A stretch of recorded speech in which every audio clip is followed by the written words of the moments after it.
જય શ્રી કૃષ્ણ. આજે આપણે આમ પન્ના બનાવીશું ગરમીની સિઝનમાં. આનાથી બહુ ઠંડક મળે છે. પહેલાં થોડું તપેલીમાં ગરમ પાણી કરવાનું, પછી આ કેરીને અંદર નાખી દેવાની,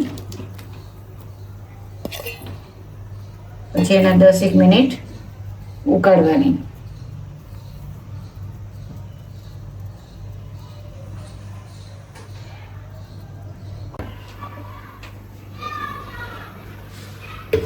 આ કેરી બફાઈ ગઈ છે, એને મિક્સી જારમાં નાખીશું.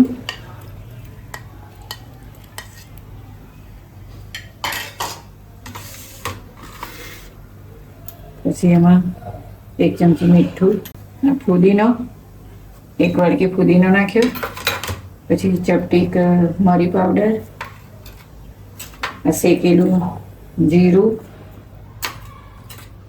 1 ચમચી સંચળ પાવડર, અંદર માપસર મોરસ નાખીશું 3-4 ચમચી.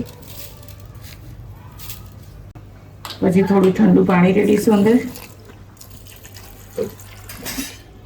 ઢાંકણ બંધ કરીશું અને એને ચેન્જ કરીશું.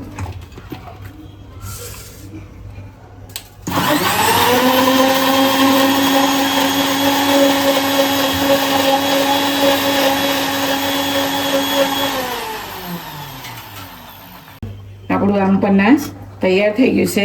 આ સિરપ થોડું જાડું લાગે તો થોડું ઠંડુ પાણી અંદર ઉમેરી શકો છો. પછી એને સૂપની ગળણીથી ગાળી લો.